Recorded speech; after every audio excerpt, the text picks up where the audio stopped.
Welcome everyone to Mexican Crossing Lines with your hosts, Cindy Gomez-Schempp. And Duke Gomez-Schempp. You're listening to 88.1 FM KPPPLP Fargo Moorhead, where we are adding local color to your airwaves.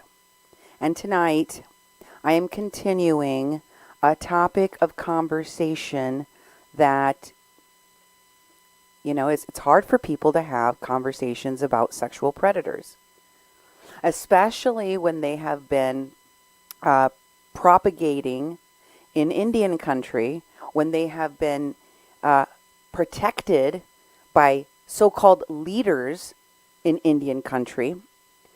And I told you in my last show, in which I talked about the latest predator, sexual predator, protected by, umbrellaed under the nonprofit Honor the Earth, founded and led by Winona LaDuke. And today I'm going to get deeper into that conversation. I've been off the air for a little bit. This last week was quite tough for us here in the Gomez-Schempp residence. I have lost 3 family members now to COVID-19, 2 in the last week and a half. And it's been really tough for us. Just, took some time to reflect and spend time talking with family and reminiscing and, taking stock of what we have in our lives. So it's been tough, and I have seen a lot of backlash since my last report on Nahko bear from people defending predators and predatory behavior. I know that Winona LaDuke, that Honor the Earth, that Nahko bear, that Medicine for the People, his band, are sacred cows to many people. But not here on a Mexican Crossing Lines. There are no sacred cows when children being predated upon by pedophiles, protected by organizations like Honor the Earth. There is no place for those kinds of people to hide. And more media will be coming out on Nahko Bear, Medicine for the People, and its connections to Honor the Earth. So for all of the people that have heard my reports about Nahko Bear, that have come onto our social media platforms to attack, to cry, to silence this station, my reporting on this particular predator or the people behind the organization Honor the Earth, you may continue crying. I will continue to report. I think that it is important to expose these kinds of stories, especially when the mainstream media is completely silent on this issue, because that's how this keeps getting swept under the rug. That's how Winona LaDuke and the history that she has and her family's history, specifically her daddy, have of protecting and or working alongside fake shaman, fraud Indians, pretend Indians, predators, felons, and even pedophiles. In the case of Nahko Bear, the accusations are that he on multiple times had sex with minors. And I told you that there was no way in my mind that Winona LaDuke and her organization didn't hear about it, didn't know about it. So we're going to get into the nitty-gritty of what all of that means. But first, I want to thank all of you who've sent me information. Thank you. Since the last show, many of you went and dug and dug. I won't even be able to put all of the information I received since my last show into this program. So expect more programs that show the connections. And I think that, it's also important for me to say that for those who are upset about me attacking Honor the Earth, or for those who are upset about me putting Winona LaDuke into the conversation about Nahko Bear, there's a reason for that. There's a reason why.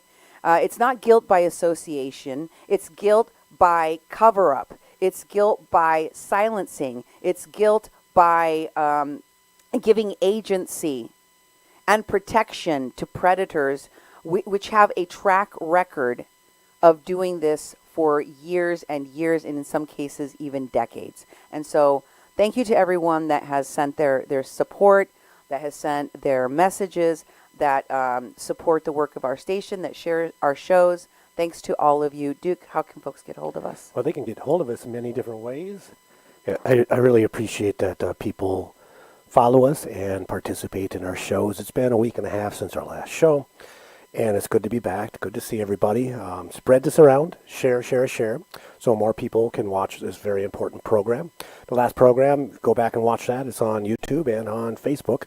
And we're multi-streaming tonight on 88.1 FM Fargo-Moorhead on Facebook, and also on Duke 1517 on YouTube. That's our channel on YouTube. If you want to give us some messages, you can do the call-in line to leave a message. It's 701-566-0917, 701-566-0917. You can also email Cindy at kpppfm.com or me, Duke, at kpppfm.com. You can go to our webpage at kpppfm.com and have a look around. I'm a little behind on some of our videos, but you can always go to the YouTube channel and catch them all there. There's a playlist called The Mexican Crossing Lines, so you can see all of them put in one place. But you can go to our website and look around for our older programming and some of our history and some of our other programming. It's kpppfm.com. If you'd like to make a tax-deductible donation to our station, help support our work so we can continue to move forward and produce the programming that we're producing today and that we will in the future, go to kpppfm.com/donate. Make a tax-deductible donation today. Support our station and help us move our work forward. And thank you all for being here tonight. I want to mention, before I dive in, I want to mention a few things that are important to this conversation. Standing Rock, okay? I started this radio station around right before, probably a year before, right, Duke, that Standing Rock happened? Yeah. Was it a year or so? More than that, yeah. It was a little bit longer. Yep. But that was a big, major thing that we started reporting on at the very beginning of when we were broadcasting on terrestrial air. Yep, I know exactly. We broadcast online for a long time before we got our antenna running. But the reason I always go back to Standing Rock is because there are many lessons that came out of Standing Rock. We saw the use of people, including children at these protests. Remember when the dogs bit the children? Oh, yeah. Mm-hmm. And there's a lot of people that said, why were their children brought there? Okay. Kim, thank you for bringing up the fact that you've seen children and mothers in the Portland riots. See? You're starting to put it together when you're able to identify the pattern of behaviors. When I started reporting on the caravans, I told you that many of the people that were in the Caravan Support Network had ties back to the organizations that we saw at Standing Rock, one of them being Honor the Earth, one of those people being Winona LaDuke, right? Within that group, one of the supporters, propagators of information was one of Winona LaDuke's alumni, Pitaya Queen, who was accused of trafficking children. The transgender con artivist from Harvard that I showed you was pushing all of the information about Standing Rock and Winona LaDuke, who she went to school with at Harvard. Both of them went to Harvard. So we see a pattern of this kind of behavior. And I said that the people that founded the Caravan Support Network, the people from Standing Rock that were sent down to Mexico, including Evan Duke, including Myron Dewing, and a lot of the other people that were down there. I told you they were criminals, that they were dangerous. Doug McLean, I told you that these people are not people that any vulnerable populations, especially children in the caravans, should be around, should be near. That nobody should be near these people because they are dangerous. And I wanted to remind everybody about that because it all has, it all has some substantive, meaningful connection to the fact that we keep seeing more and more of these felons and predators among these protesters or con artists, whatever you want to call, activists, whatever you want to call them. And that's no different for this Nahko Bear, who is the lead singer of a band called Medicine for the People. Ironically, this guy, being accused by now dozens and dozens of women and girls of sexual assault, predatory behavior, and just ugliness, all around ugliness. And he's sitting there behind you, right? Yes, he's the one in leaning against the railing there, standing up with the beard. That's Nahko Bear. Okay. Well, another brave reporter, Jacqueline Keeler, a Native American woman, Lakota woman, made a broadcast, a podcast on the channel Pollen Nation. If we could put that up. Would you please read that for folks to let them know? It's Pollen Nation Magazine was live. Trigger warning. Today, we'll take a look on Pollen Nation Magazine's Facebook Live show at recent and not so recent allegations against sexual predators in Winona LaDuke's inner circle. These include most recently Nahko the Bear, a musician popular with white festival-going crowd, recently accused of sexual predation, assault of minors, and the ongoing lawsuit filed by the former Honor the Earth employee alleging Winona protected accused pedophile sexual predator. Michael Dahl also accusations posted on social media that Winona harbors another alleged pedophile, Anthony Soule. And there are persistent stories of her late father, Vincent LaDuke, a.k.a. Sun Bear, a guru to his own tribe of sexual assault of a minor. What to make of all of this? It is all coincident as a result of being a public person, or is there more to it? We'll take a look at what is publicly known, published, and the lawsuit. So, that's what the whole show was about. I want to share with you the response, or I guess the statement from Honor the Earth. This is what Honor the Earth had to say about the debacle with Nahko Bear.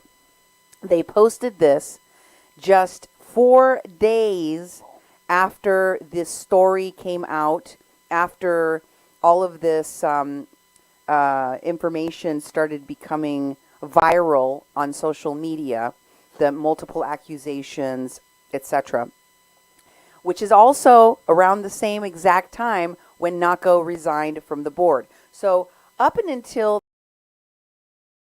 the original show aired, there hadn't been a statement from Honor the Earth, and they were scrambling to figure out what to do with him, and he summarily resigned. So to all of you Nahko fans, Predator fans, I would just like to say that Honor the Earth is washing their hands of Nahko Bear. And that's saying a lot, because remember, the last time I reported about another predator within Honor the Earth, which they mention here, Mr. Dahl, and the other Mr. Soule that are listed in this Pollen Nations podcast, which was a year ago, that case that has not still to be resolved, this lawsuit alleged that Honor the Earth and Winona LaDuke went out of their way repeatedly to silence the victims and the families of the victims of the predators she harbored. Predators, plural, that she's harbored. They attacked, they silenced, and they threatened. They did, in fact, ruin the career path of the woman that sued them. So for Honor the Earth and Winona LaDuke to not dig in their heels further and simply drop the issue and say, get the hell away from us, Nahko Bear. Nahko Bear has resigned, and drop him like a hot potato, means that the evidence and information, and this is of course my opinion, but you're all intelligent adults. You can decide what it means that in the past, on numerous of occasions when Winona has been accused of and or has harbored predators in her midst, she hasn't let go. She has not rescinded her support. In fact, she has gone above and beyond to continue to put those people on a pedestal and give them agency so they can go on predating others. But not now. For all of you who continue to defend Nahko Bear and Medicine for the People and say that we are propagating lies. What were some of the posts? That we were propagating lies, that we are spreading gossip, and that we are defaming and slandering when we are merely putting out the evidence and information that is available. It is very clear to me that Winona LaDuke and Honor the Earth had no other option than to get as far away from Nahko Bear as possible so that that stench wouldn't do as much damage as I think it's going to do to her organization and to Winona LaDuke herself. So let's look at the statement, okay? Shall we? Here's what the statement says. It says, "It is with great sadness that we learn of accusations against Nahko Bear for sexually inappropriate behavior. In keeping with the gravity of the situation, Nahko has resigned from the board of Honor the Earth. Honor the Earth has a zero-tolerance policy for sexual harassment and inappropriate sexual behavior. We remain committed to protecting the work of our communities and the healing needed from intergenerational trauma. Oppression of women and girls is oppression of the earth. We pray for healing and justice for the women who have come forward and commit to engaging in restorative justice." Okay. So let me break down what I have a problem with in this statement. By the way, I didn't take the time to collect all of the congratulatory comments on this statement that were made throughout the interwebs, but I have never seen so much glad handing. I mean, I think people broke their arms off trying to pat Honor the Earth on the back for this fictional statement. This is a piece of fiction, is what it is. This is a lie. It is with great well, that's the only part I think is really true. It is with great sadness. That's it. That's the only thing that is true in the whole statement, okay? I'm sure they were very, very sad that there was no way that they could continue to harbor and protect this pedophile. And it was very sad that Winona had to kick a guy she calls her nephew, a guy she considers family, off of her board.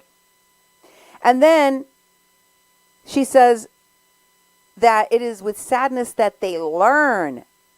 I don't believe she didn't already know and had been ignoring the accusations.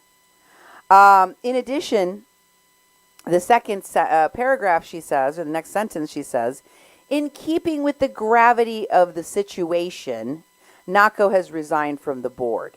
Okay, so because this situation, which is the pedophilia or the sexually inappropriate behavior, he has resigned from the board of Honor the Earth. They have a zero tolerance policy for sexual harassment and inappropriate sexual behavior. The lawsuit against Honor the Earth and you, Winona LaDuke, personally seem to disagree with you and your statement. It seems like you have a history, a pattern of inappropriate conduct as a board and as an individual, harboring criminals and sexual predators. That's what it seems that you have a pattern of. Not one of zero tolerance. Not one of disallowing inappropriate sexual conduct. And I'm going to say all of these things, and then I'm going to back them up with evidence. Okay? It says, we remain committed to protecting the work of our communities, the healing needed for intergenerational trauma. Oppression of women and girls is oppression of the earth. Well, as much as I know that people like Winona LaDuke, that people like the Carrizo Come Crudo, that people like the Border Support Network, that people like these indigenous leaders want to have the moral high ground from which they can continue from their bully pulpit to wag their fingers at any non-natives, at any white colonial settlers, to say, we're the ones that have the right to decide whether or not there's a border wall. We're the ones that have the right to decide what immigration policy is. We're the ones that have the right to abolish ICE. We're the ones that have the right to do this, to do that. And we're the First Nations people. So the rest of you, if you're not an original First Nations person, you can zip it. You don't get a say. So I'm sure that Winona and her organization Honor the Earth would like to retain the moral authority, the bully pulpit from which to speak. But I'm going to tell you right now that she and her organization are all but a fraud. I mean, we're going to dig into the background of her and her daddy and her organization's work. I actually wonder if they have ever been committed to protecting indigenous communities or healing intergenerational trauma rather than inflicting it over and over again, invalidating and erasing the voices and supplanting the voices of real indigenous people, of real indigenous sovereignty battles, of real healing of intergenerational trauma. Because it is people exactly like Winona LaDuke, exactly like Nahko Bear, that harm those communities. So I want to share with you some of what was covered in this podcast by Jacqueline Keeler, titled, Let's Talk About Winona LaDuke, Nahko, and Sexual Predators. #MeToo. Hosted by Jacqueline Keeler on the platform Pollen Nation Magazine. Now, here is what she says this program is all about. Take a listen. It has been an ongoing issue, but of course it has also come out recently in the pandemic with the recent allegations against Nahko, Medicine Bear, I think, or I'm not really sure. But anyway, so, and his close ties to Winona LaDuke. And then there are these other very troubling allegations and accusations and, of other men who have been close to her, including Michael Dahl, who actually, the Honor the Earth is presently being sued by a former employee. And we'll look into that lawsuit a bit as well. And so we'll see. And I really welcome you to go ahead and make comments. I can see them here on my screen, so please do let me know what you think. The purpose of this show is not to attack this is not a takedown. It's a, we all, I think all of us had, a lot of, feelings for Winona LaDuke, particularly, and we all grew up looking up to her, and it's, I think that it's very difficult to hear these things. I understand that. It's very difficult but at the same time, the allegations are such that we have to listen. We have to hear, because there are victims involved, and it's not just one victim or two victims, or it's a lot. And the things I'm going through right now are things that are in the news, and that have been reported on, or have been publicly stated in social media, or are in lawsuits. Right. So these are things that are they're going to another level. Right. Yeah, a whole other level. So I recommend that you go and check this podcast out in its entirety. It is very, very revealing. Remember, this is a Native American reporter that has written multiple articles, and she goes on actually to talk about how Winona LaDuke has influenced the lives of many Native American communities and students. I mean, she held up a book on Winona LaDuke that she studied. I have a book by Winona LaDuke that I have also read and shared with my family.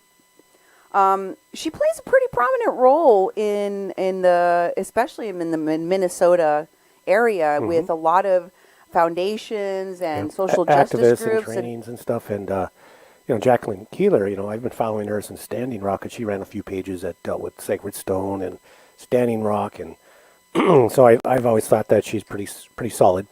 And for her the stuff she says in the show, if you watch the whole thing, we're just having some clips from it. I encourage you to watch the whole thing, and I think we'll have the link in the comments so you can actually go watch it.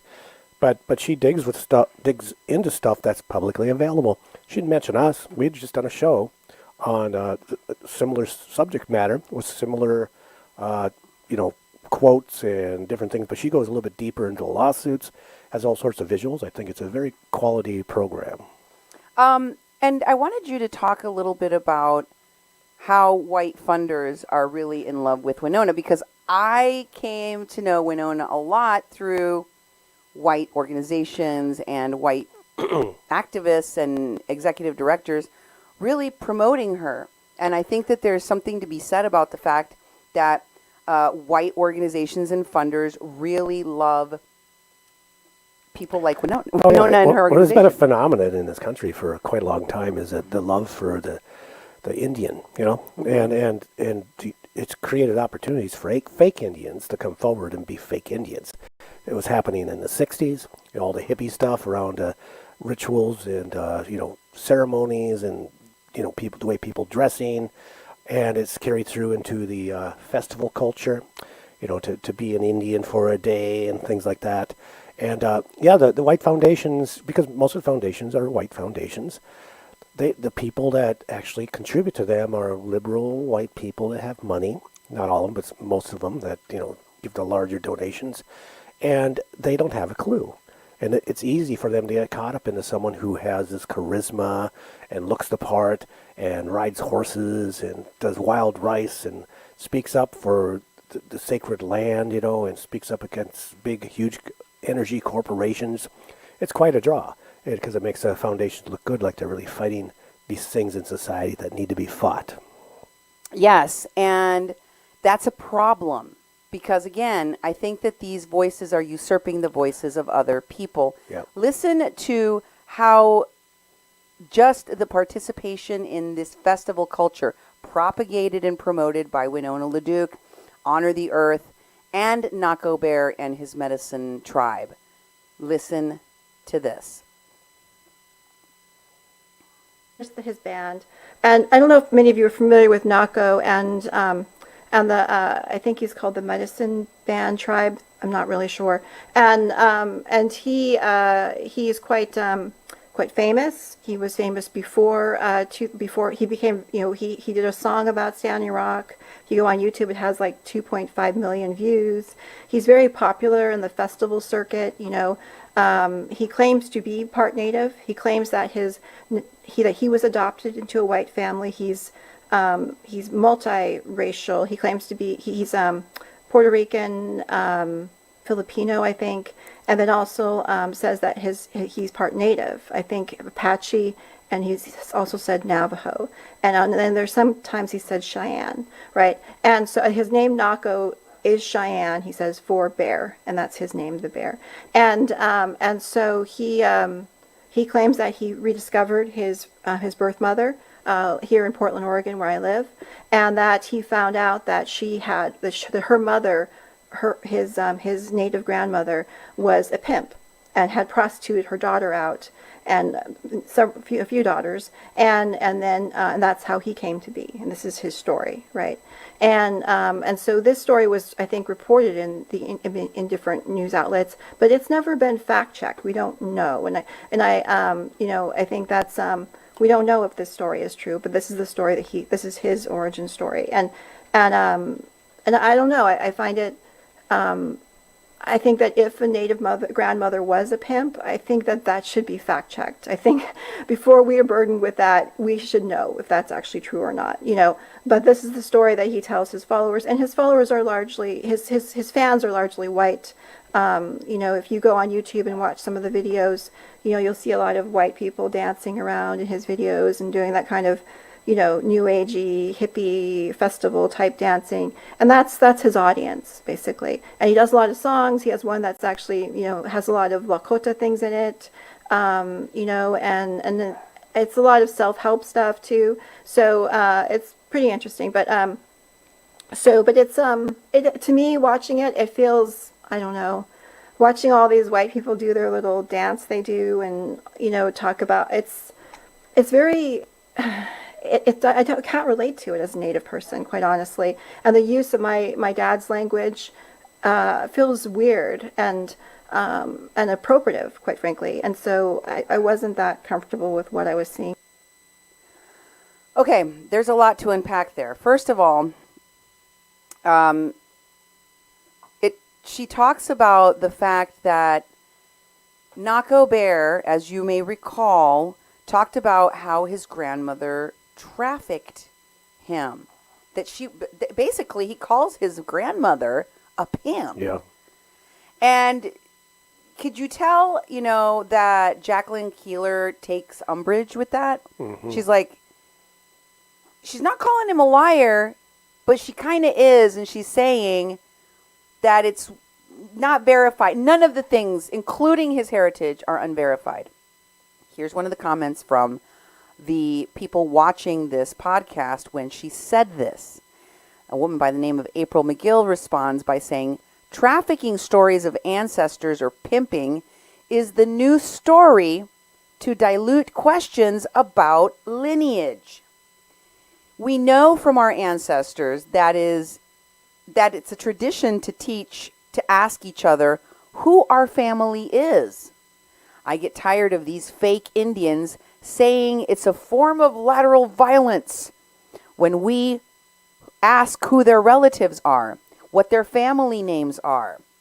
So this person, if you didn't understand what she just said, is saying, oh, that's so nobody can, this whole thing about how his mother was trafficked, and that's how because his grandmother was a pimp, and that's how she got pregnant.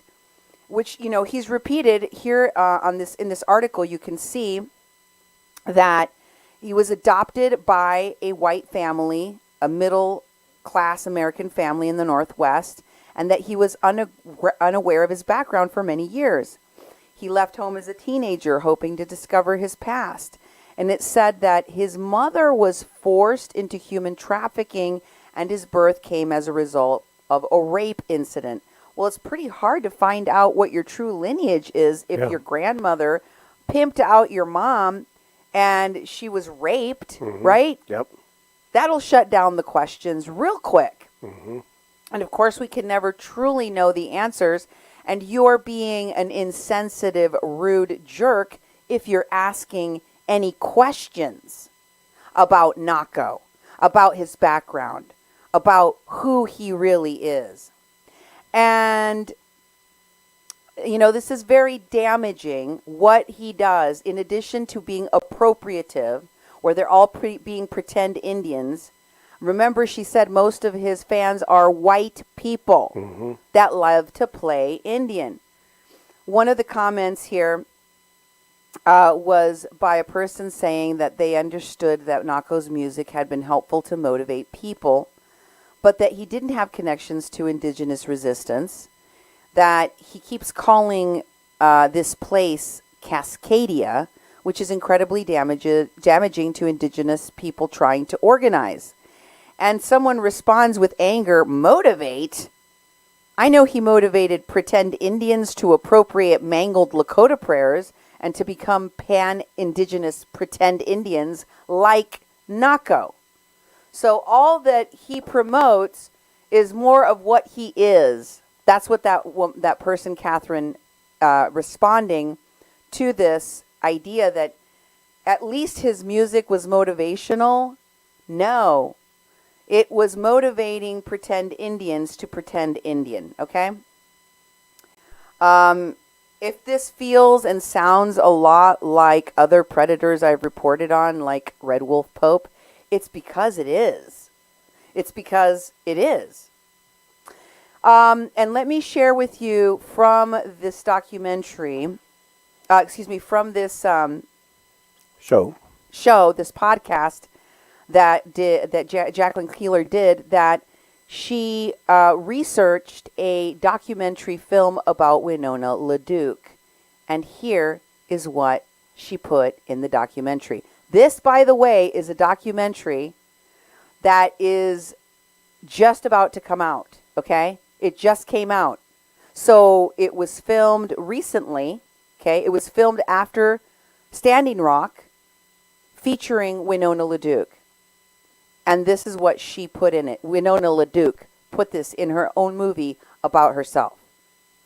So we'll go ahead and play this. Let's see here. Okay. So I wasn't able to record the sound, but this is Michael Dahl, and he is identified in the documentary as her spiritual advisor. And he's pretty notable looking. They're doing a horse ride to basically, let me go back and see if I can trying to freeze him there. There we go. They were doing a horse ride. She had, in the documentary, Winona had a vision where she feels that horses have medicine. They stamp out snakes, so then they could stamp out the black snake, which is the pipeline. This was the rationale behind the rides. And so they got these horse rides together, and it wasn't a lot of people. I mean, in the documentary, it looks like it was maybe 7 or 8, several of them her children, and then some folks like him, people who were very close to her. And so he was her spiritual advisor, and he's pretty distinctive looking. He speaks Ojibwe. He's actually giving a blessing in Ojibwe here. And I was like, I wonder who this guy is. So then I Googled him, Michael Dahl, and the first thing that came up was that there was a warrant out for his arrest because he had, as early as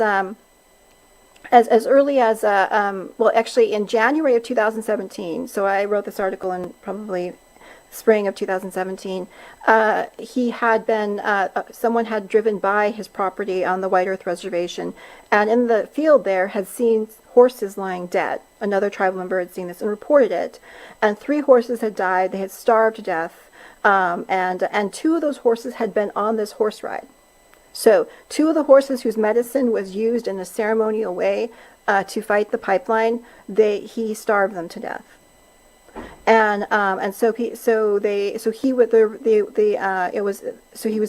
were trying to find him for the death of these horses, right? And so anyway, so I was like, whoa, I'm like here working on a review of this movie, and here I find this out, and it just seemed so shocking to me. And so I have Ojibwe friends in Minnesota, and so I called some of them up, and I had other questions too, because her mother, who is not Native American, her mother is Jewish American. She said that her husband, the father of Winona, Victor LaDuke, who also goes by the name Sun Bear, he told her in the 1950s when Winona was born that Winona meant first daughter in Ojibwe, right? But actually it doesn't, I was thinking like, wait a minute, that Winona is not a Ojibwe word, it's a Dakota word, right? In Dakota we have names for the first 6 kids. So like there's first daughter, second daughter, third daughter, fourth daughter, fifth daughter, sixth, and the same thing with boys, first, second, people know Chosky, and Winona means the oldest daughter in a family. Right, I'm Winona. I mean, a lot of people are Winona, and so I thought I was like, wait, did we borrow that word from the Ojibwe? I mean, I don't know, and so did they borrow it from us? What happened? So I contacted some of my friends who were Ojibwe language specialists in Minnesota, and they told me, no, it's not an Ojibwe word. It's totally a Dakota word, And so I was like, that's weird that after all these years that they don't know this. I mean, I'm sure it was, in 1950 whatever, when her husband, Winona's father was a Hollywood actor. He played Indians in Hollywood, and her mother was an art student who later became a professor here in Oregon, and so it was like, it's weird that they don't know that this is not an Ojibwe word, right?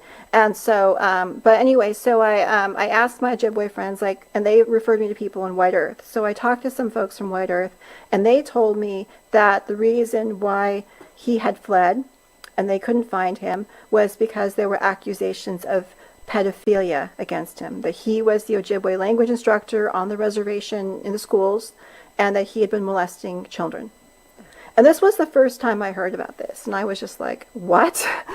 Oh my God, this is, I don't know, maybe March of 2017 or something, and I just was completely shocked, and nowhere in this documentary is that mentioned. They don't really give him a lot of background. She just has a little line on the bottom that explains that he's the spiritual advisor for Winona LaDuke, and he's very prominent because of his fur hat, but you never get to, they don't explore who he is as a person in the documentary, right? And so it was sort of this big question mark, and so I was like, that's weird, and so then so anyway, so then okay, so yeah, I know the horses. I think here's Anne is like saying, oh my God, those horses, right? Yeah, it's really shocking, especially since they were in ceremony. To kill the horses, to allow them to be starved to death, is particularly. And truly, I spoke to some of the horsewomen, white women who helped with the horse ride, and two of these horses belonged to them. Some of them are quite prominent horse breeders. One from Ireland and one here in the United States. And one of those horses is actually a descendant of a Triple Crown winner or something. These were not ordinary horses. She has a lot of support, and they told me, they filled my ears with so much more about how the movie was made. They told me that some of the scenes were faked. The scene where they're threshing the wild rice, they told me that scene was just done for the cameras. They have no system to actually thresh wild rice. That was just a totally staged thing. And they also told me that they had a really hard time getting Winona to pick up the hay bales on the way. Like, they would so she would have hay at different places along the route, and she would never pick them up. And so, so that was, but I mean, so the lawsuit that I've been talking about, the lawsuit that was filed by Margaret Campbell, a former employee of Winona LaDuke's Owner of the Earth, alleges that a sexual assault, that Michael Dahl had sexually assaulted her. And on top, that it was well known in the community in 2015. They had a huge, on the White Earth Reservation, they had a huge community kind of get together to discuss the allegations against him, right? And that she protected him, and this is what the lawsuit contains. And that also that I'm pretty sure that it says that he molested boys on the ride itself. And then, in fact, in the exhibits of the lawsuit, it says that then when they woke up the next morning, they camped out. They woke up at breakfast. He told everyone that he had molested the boys, and that this is according to the lawsuit, that she alleges that Winona's response was that he had Tourette's, that this wasn't real. He had Tourette's, and so this is why he said these things. Later, I did talk to folks, and they said that these allegations were not new in 2015. In fact, they had been ongoing for 10 years. So when she found out in 2015, it was not a new thing. It was, and in the lawsuit, you can see in the exhibits that where she's actively seeking to protect him. Okay, I reported all of this a year ago. Yep. So let's unpack, because I told you a year ago when this lawsuit came up, I told you about the allegations. I told you about the dead horses. I told you about the fact that this guy did jail time for killing those horses. What you just learned right now is that there was a movie, a documentary film made about Winona LaDuke, and she had the audacity to put the pedophile in the movie and call him her spiritual leader. Right? Yeah. In addition to which, we now know that the allegations in the lawsuit say that he molested children on this ride. Now, according to Winona LaDuke, the reason why they took the horses and rode along the pipeline was because she claims to have had a spiritual vision. And in this vision, she saw that the medicine of the horses, who can stomp on snakes and kill snakes, would have an effect, a spiritual, prophetic effect on this horse ride. How sick is it that she took a pedophile on the horse ride and kids for him to predate on? That she covered it up even as this man came out and told everyone, I did sexual things to those kids. And she told everyone, forget what you just heard. You didn't just hear that. Oh, he has Tourette's. And they starved the horses. And I say they because you just heard Jacqueline Keeler said that she talked to people about this horse ride, and Winona did not pick up the hay. What is hay? Hay is for horses. That's right. Did you see the pictures of these horses out at Standing Rock? Go back and look. Go back and look and check out the horses and check out their ribs.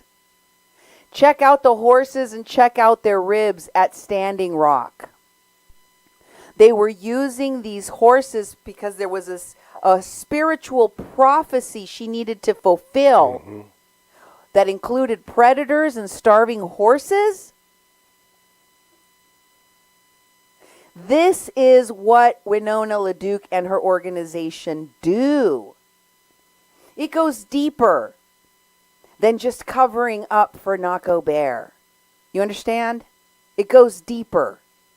It damages the culture. It damages the integrity of indigenous culture, of indigenous tradition, of medicine, of prophecy.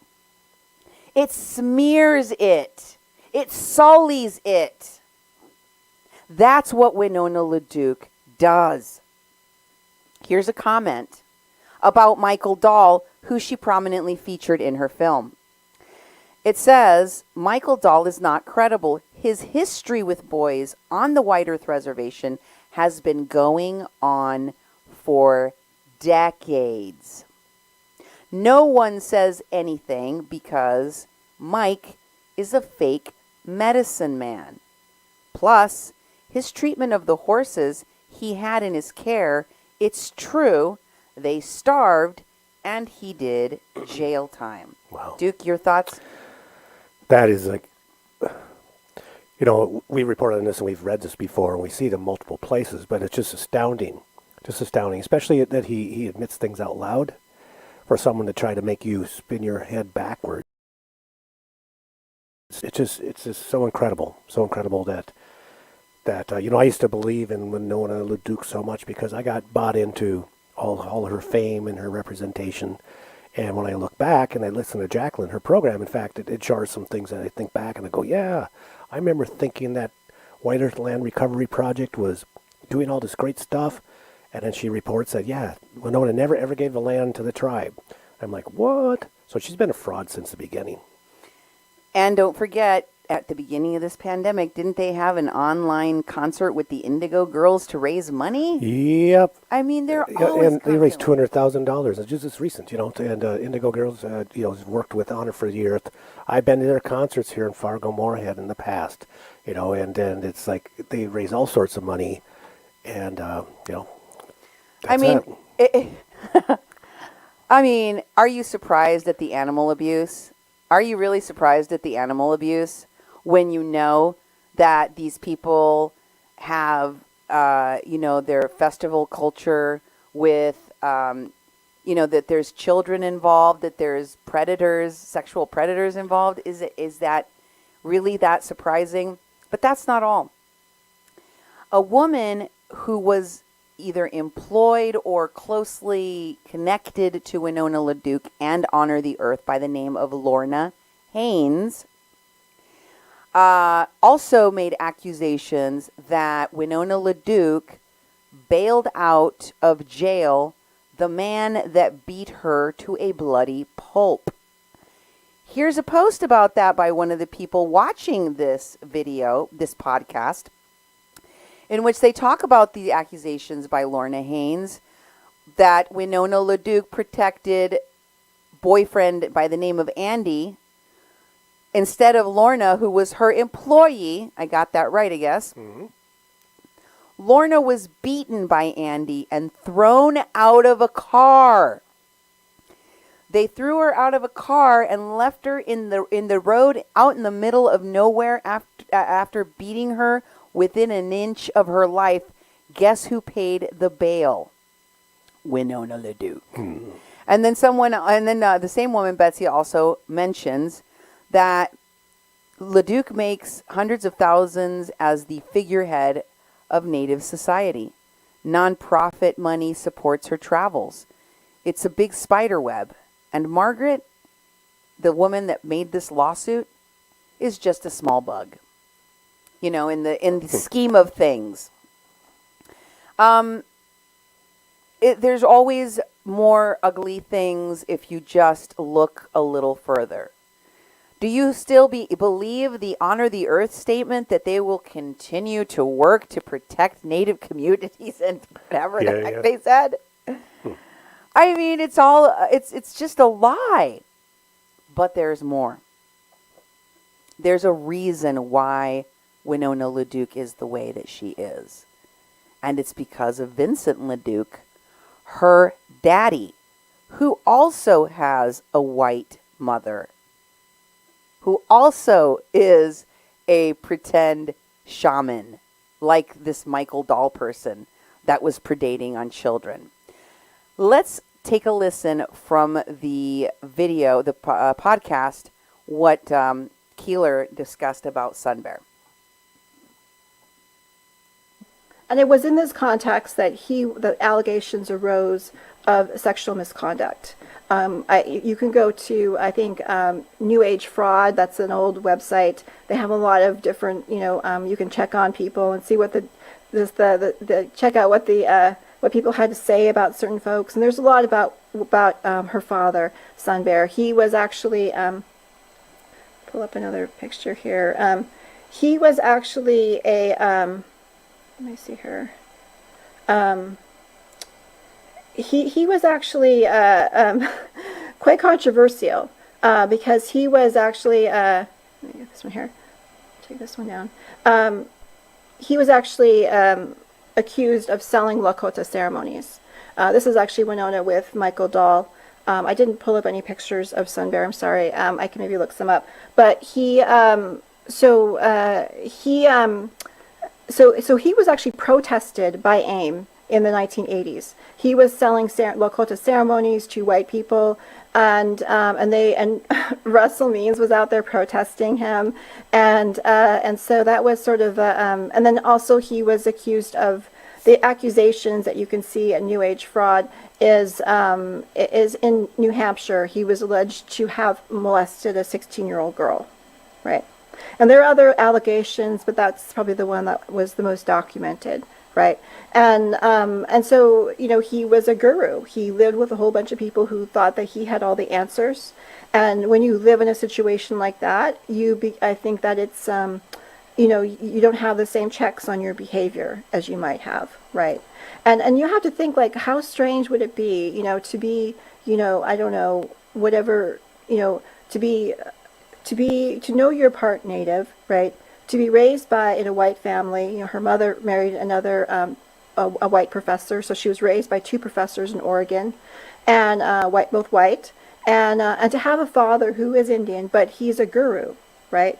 And one of the things I found when I was going through the documentary was that a lot of the things that she was saying that her father taught her were things that, if you go back and you look at old articles of her father, you know, like back from the 80s and 90s, he's telling these exact same quotes to his followers, right? There's nothing special he told her. There's nothing special that he told her, and a lot of it was made up gobbledygook. He just made it up. He had some kind of like zodiac sign and stuff. I mean, here's when you know that something is fishy. Karisoko Makru, the tribe, I'm looking at you. Yeah. When you have to create a tribe where none existed, right?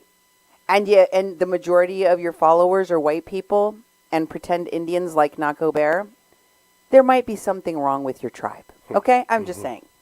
And, you know, the accusations of pedophilia go back to her dad, including the ugly fake shamanism, the you know, giving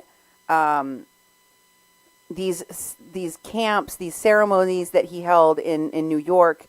And apparently they were full of non-natives that paid money for ceremonies in which he made some of these people pipe keepers. Oh, really? Like, wow. Yeah, I mean, here's a comment from one of the people watching where they talk about the fact that her daddy made non-natives pipe keepers in these fake ceremonies. And furthermore, in this documentary, Jacqueline Keeler responds by saying that the first daughter in the Black Snake documentary that is about Winona LaDuke, she lauds her father and gives him credit for the teachings for her work. So all of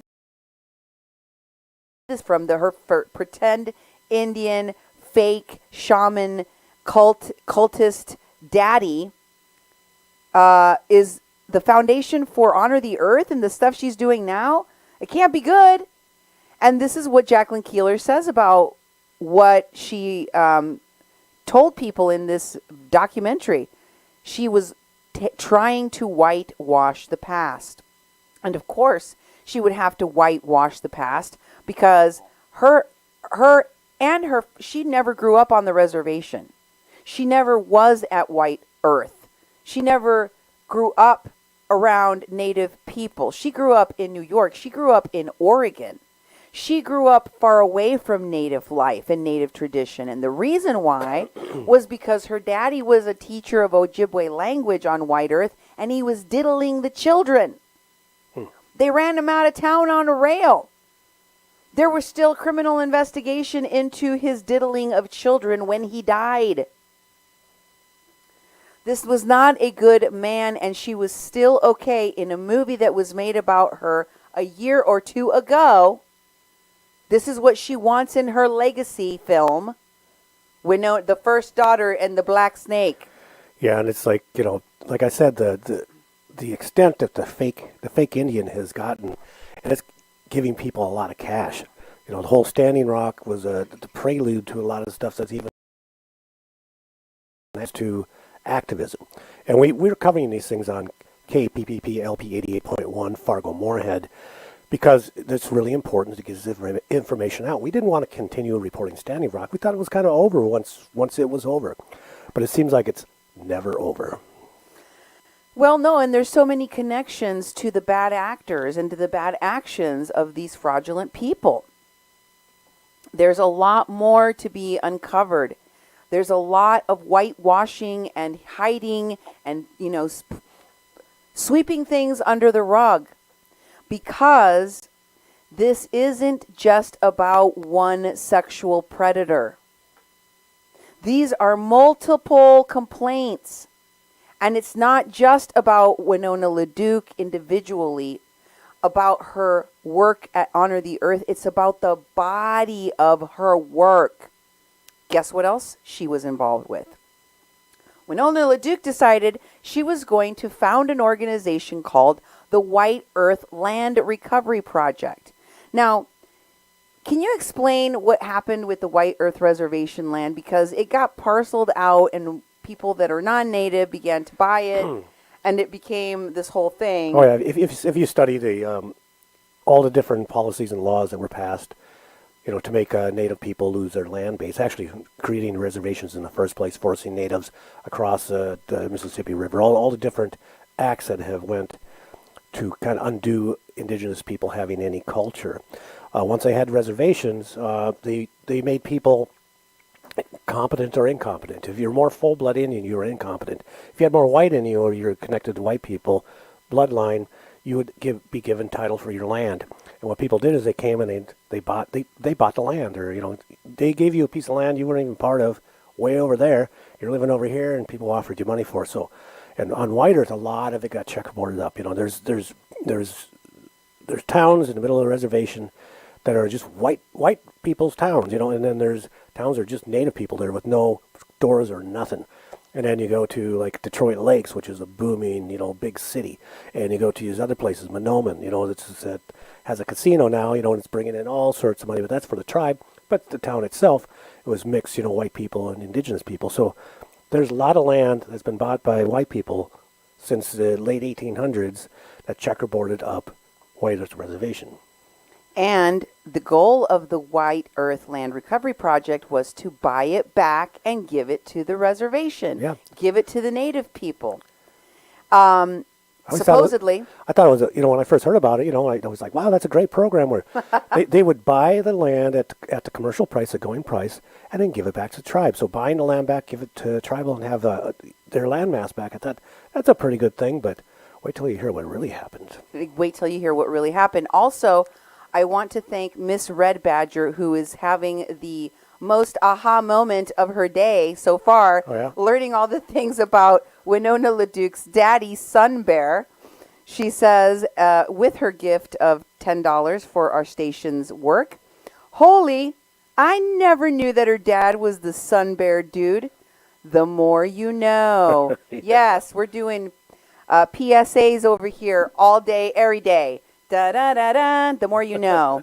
Yeah, and then, you can avoid some sexual predators by learning and by knowing. But these weren't the only ones. Thank you, Rose Little Butler, who comments, Dennis Banks and Crow Dog sold ceremonies all over the country. Wow. And you know what? She's not the only one that has documented these atrocities against Native American culture. And that's what it is, because it's damaging. What the White Earth Land Recovery Project did was to steal, well, I think it's stealing, because they bought up a bunch of land, but here's what they did with it. Take a listen to Jacqueline Keeler on this topic. About Winona, about particularly the White Earth Land Recovery Project. And see, where is it? I can maybe pull it up. Let's see if I can find it here. Oh, here's the letter. Here we go. Actually, let me pull it up here. Let me make it bigger so you can read it. Let me pull it up on the screen. So this is a letter that was sent by the tribe to, let me go ahead and go here to this one here. Can you see that now? It's actually of the letter that the White Earth what the tribe sent to the White Earth Land Recovery Project. This was in July 28, of 2019, or July 18th of 2019, over almost a year ago. And what they say is that White Earth Land Recovery Project financial inquiry. So pursuant to article, basically what they're asking is that it says that they have not. It says that, let me just go ahead and read this thing. So this message is being delivered at the request of tribal members that want to know if any lands have been transferred from the White Earth Land Recovery Project to the White Earth Reservation Business Committee for the benefit of tribal members. As of this date, and according to the White Earth Land Department, WELRP has not conveyed any titles over to the tribe. The White Earth Band of Minnesota Chippewa Tribe has received 0 parcels of land from the WELRP. No lands have been transferred since 1989, which is when Winona founded this nonprofit, right? And I looked at old interviews that she had done in the 90s, probably 1994, 96, and then she's very clear in those interviews that this organization's purpose is to return land to the tribe, right? And by then, even by the 94 interview, they'd already obtained 20,000 acres. I'd have to look that up, but I remember that. But it's tribal members have raised concerns related to the representation of White Earth Reservation and the donations received by the WELRP since its founding, which have been represented to be for the benefit of tribal members, even though no lands have been conveyed. According to the organization, the mission of WELRP is to facilitate the recovery of the original land base of the White Earth Indian Reservation, while preserving and restoring traditional practices and sound land stewardship, language fluency, community development, and strengthening our spiritual and cultural heritage. WLRP was founded by Winona LaDuke, White Earth enrollee, and the latest tax filings, Form 990, submitted by Ms. LaDuke on its website from 2012, show net assets in excess of $1 million. Further inquiry is needed to ascertain certain assets that have been represented to the benefit of tribal members. Okay, so this is wow. This is the person that ran for vice president with Ralph Nader Exactly. on the Green Party ticket. Do you think she's been honoring the earth? No. Has she been helping? So going back to that statement that I brought up to you at the beginning of the show, if you're just tuning in, by the way, this program titled Winona LaDuke and Nahko Bear and Winona LaDuke, you're listening to 88.1 FM KPPP LP, Fargo-Moorhead, where we are adding local color to your airwaves. And today we are covering, this is the second installment of my discussions about Nahko Bear specifically, but it's not the first time I've talked about Winona LaDuke or Honor the Earth or the involvement of a number of very questionable people from that organization, from whatever different organizations she has been involved with, and how problematic they are. Millions of dollars have been raised for the project she was working on before Honor the Earth to buy land that was never conveyed to the tribe. She hasn't helped people in this podcast. Jacqueline Keeler says that Winona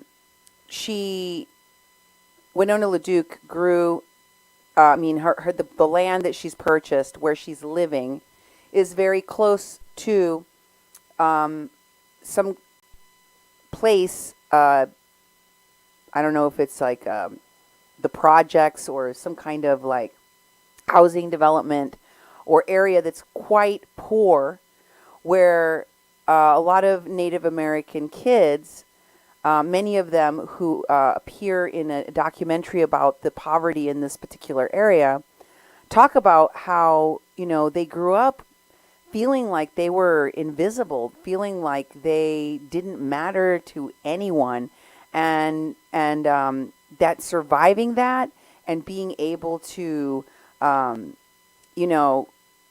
have any kind of education or success after having been in that is really a miracle.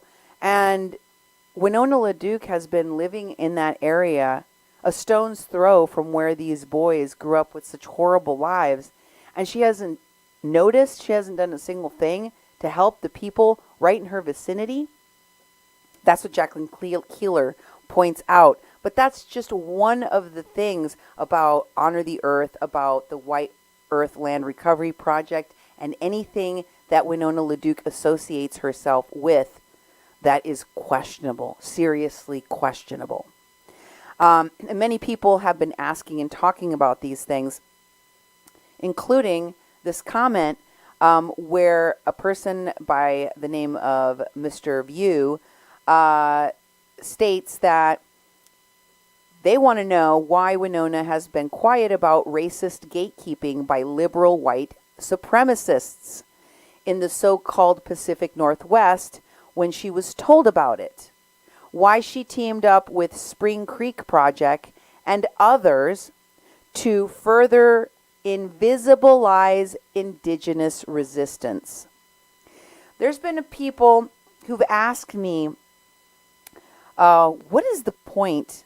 What are these people doing? What is what is this Honor the Earth? What's their real goal? If it's not what they say it is, which I can tell you, to me it seems very clear, that's not their real mission is not the things they say. What is the real mission? Well, from what I can tell, from what I see, the outcomes for people, intentions mean nothing. Actions and outcomes mean everything. It is exactly what that person said. It's to invisibilize, to further invisibilize indigenous resistance, indigenous people, indigenous leaders, indigenous causes. Because that's what they're doing. They silence the voices of real indigenous resistance and real indigenous campaigns. And they supplant them with fake Indians, posers like Winona LaDuke and like the people that she puts on a pedestal. Here is another one of the predators harbored by Honor the Earth's Winona LaDuke. Listen to this clip. This is an allegation, actually, by a young man, and he actually alleges that he was sexually so he's accusing Winona of housing an abuser. Anthony Sewell is the alleged pedophile, and that he did a lot of posts about that, about Winona's activities there, so let's see if I can pull this one up. Hold on. Go. This one is Winona, not my hero. I appreciate your work in the past, but this is inexcusable. We are holding you accountable. Me too. Not my hero, Winona LaDuke. And in the lawsuit that Molly Campbell filed, there is the description of allegations of the abuse of Michael Dahl of children, and then in this case, here's another young man. Anthony Sewell is an artist. These allegations have not been proven against him, but they are being made vociferously by young people. And so it's he's an artist from Northern California, a native, and he has been repeatedly called out, and now he apparently allegedly has been found this thing is saying, and so actually it says that she hid him on her hemp farm, and the man ended up molesting more people, including a minor. These are of course allegations, and but we really sort of maybe they're very serious allegations. Oh, yeah. They're very serious allegations that have been going on for a very long time, and people seem to continue to ignore them, and people seem to continue to sidestep them instead of addressing them. And it is a terrible shame because it does invisibilize the voices of indigenous people. And this is, it's made even more sad that the actions of Winona LaDuke herself were reported to Honor the Earth's board of directors.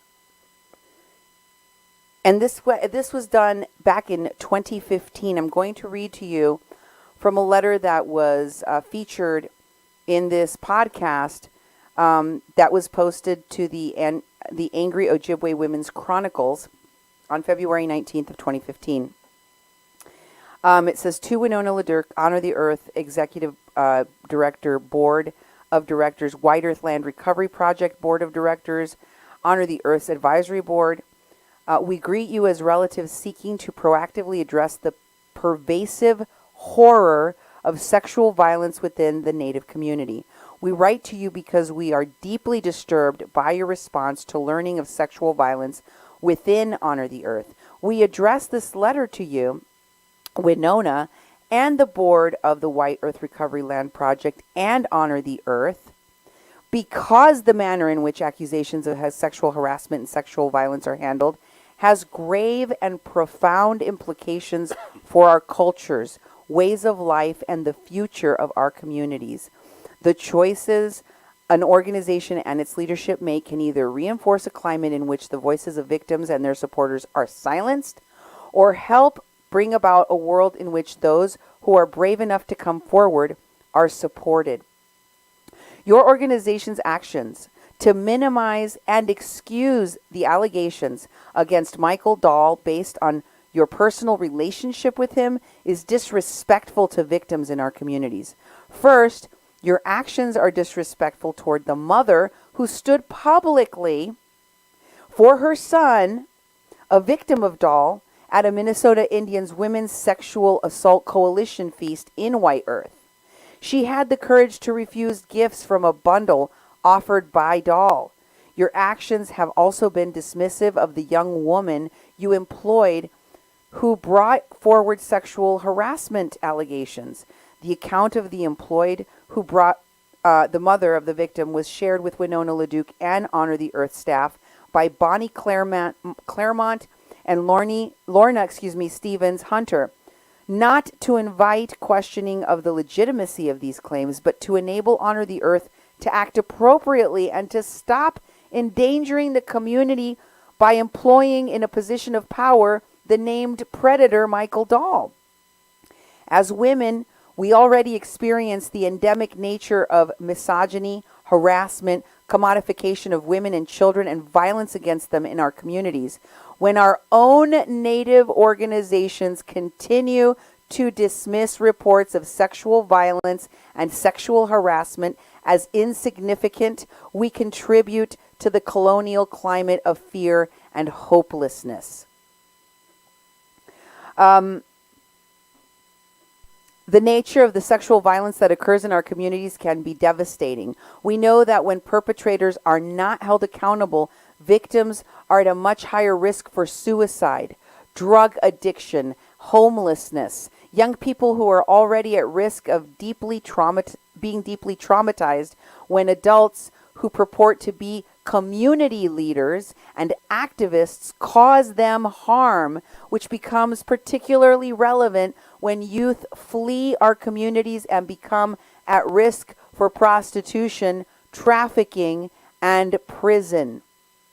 About 80% of individuals in institutions have been victims of sexual or domestic violence. Incidents of so-called false reporting of child sexual abuse are extremely low, while denial by and on behalf of predators is very common.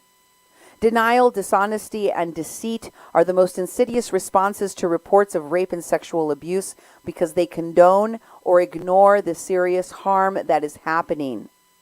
Official responses of indifference, such as those of Honor the Earth, send a very clear message to perpetrators. You can continue being abusive and never be held accountable.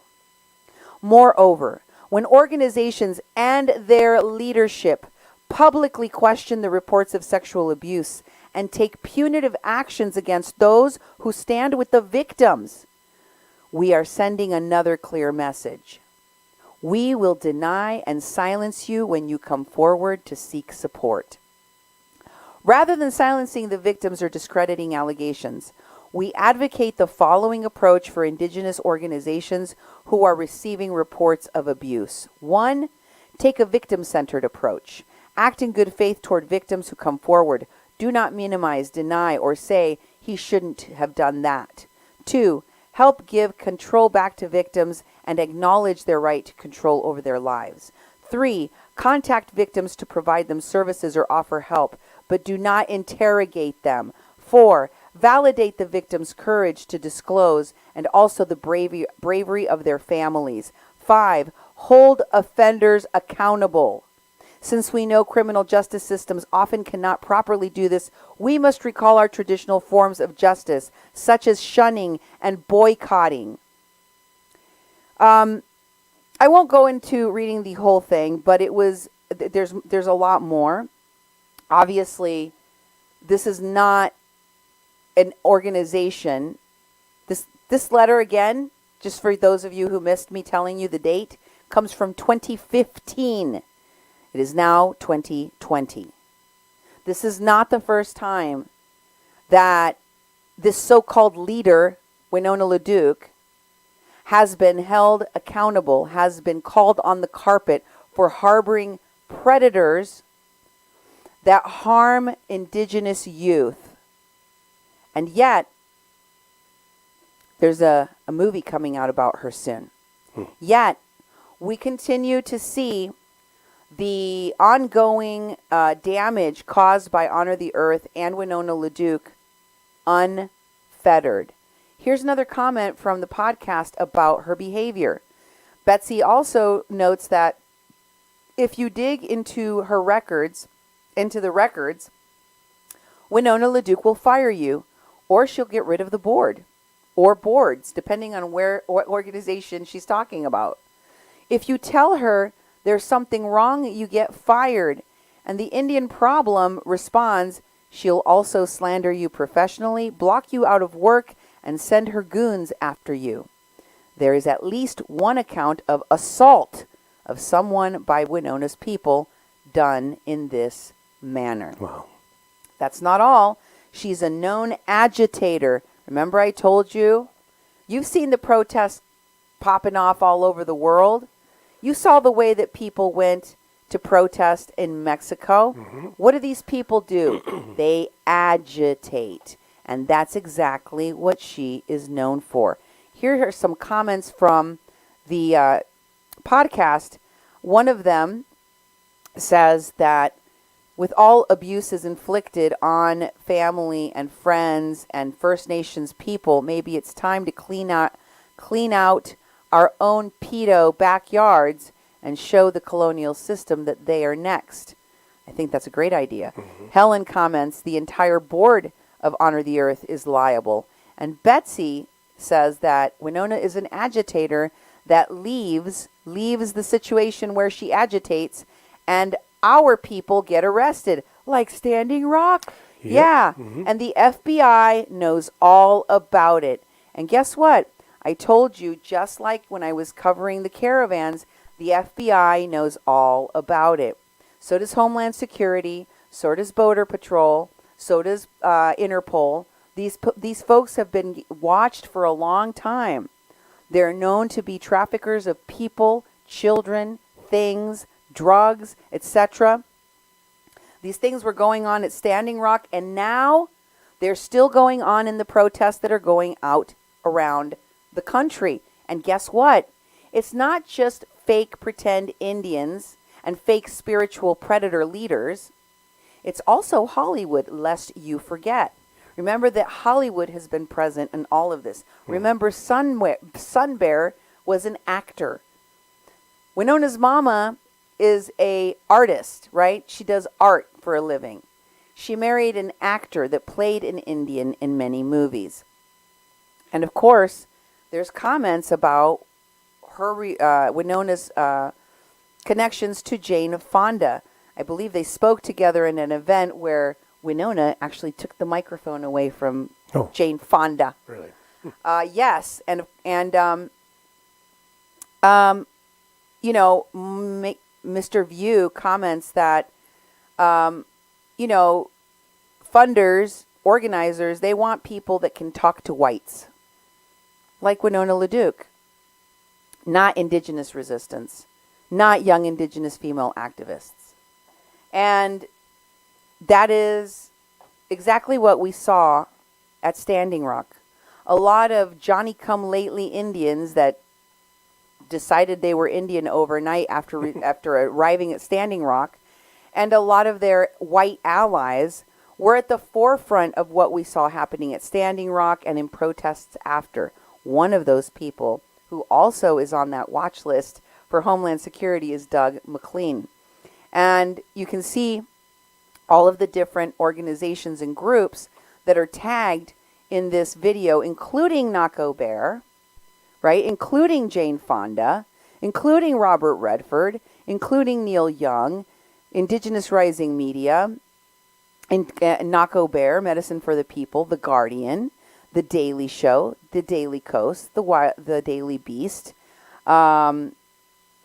Reverend Billy and the Stop Shopping Gospel Choir, Willie Nelson, Barack Obama, the White House, Mark Ruffalo, Nomiki Konst, right? Mm-hmm. And that isn't even the whole list. That isn't even the whole list. Lest you forget, there were so many different actors. They were also, Nahko Bear was also connected to politicians like the Bernie Sanders Brigade, the People for Bernie. Nahko Bear opened at an event for Bernie Sanders. Nahko has been featured on events that AOC is part of. They're all connected. In a blog, you can find out much more about the history of her daddy and these fake shaman and why they are so popular, why they are used, how people fall into this work of being fake shaman and making money off of this. In this blog link I will share with my followers on this program called jpwade.wordpress.com/tag/fraud, you can find a story that includes Sun Bear, Vincent LaDuke, and many others, which the writer calls the 4 swindling swine. The 4 swindling swine, they write in this blog, the bear tribe of Sun Bear, Vincent LaDuke, which was picked up and transformed into 4 Winds Institution of Bad Gas by the likes of Phil Lane Jr., who holds claim to Crazy Horse's pipe bundle, who has no leadership in his ancestry, yet claims to be a hereditary chief, that has been transformed into new forms of rainbow warriors, where some are led by First Nations people, is migrating into the Idle No More movement through obscure symbology, fluffy words of zealots embedded into net media messages to invoke subliminal seeding for unsuspecting, uneducated, ignorant prospects to capture awakening minds. Wow. And there's more. You should take a look at it for yourselves, because a lot of the spiritual leadership that we saw, including at Standing Rock, goes all the way back to these blogs. This Mr. Phil Lane Jr. included, as well as Arvo Looking Horse. Arvo Looking Horse, yes, the guy that you saw at Standing Rock, the guy that you saw involved in so many of these things. Pictured here next to Phil Lane Jr., Arvo Looking Horse, Reuben George, and Leonard Crow Dog, with a caption, another quartet for Gasland. And it says underneath the photo, is it really about tar sands and sacred lands? Yeah, right. Lol. Mm-hmm.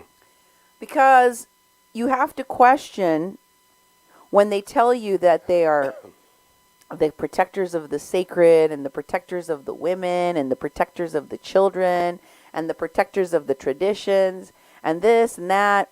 You got to ask, are their actions matching their words? They can talk really a good game, but are their actions, is their history representative of what they claim? In the case of Winona LaDuke and her organizations, and the pattern of her behavior and the people that she has propped up, including Nahko Bear now, and Medicine for the People? The answer is no. And I will continue to bring you more of the connections to not only Nahko Bear, but also Honor the Earth, Winona LaDuke, and all of the things and all of the people that have supported Nahko Bear, that have defended Nahko Bear, that have propped him up and traveled with him and gone and followed him from festival to festival, all of whom have in one way or another been connected to my reporting about these con artivists here on A Mexican Crossing Lines with your hosts, Cindy Gomez-Schempp and Duke Gomez-Schempp. You've been listening to 88.1 FM KPPPLP Fargo Moorhead, where we are adding local color to your airwaves. God bless and good night.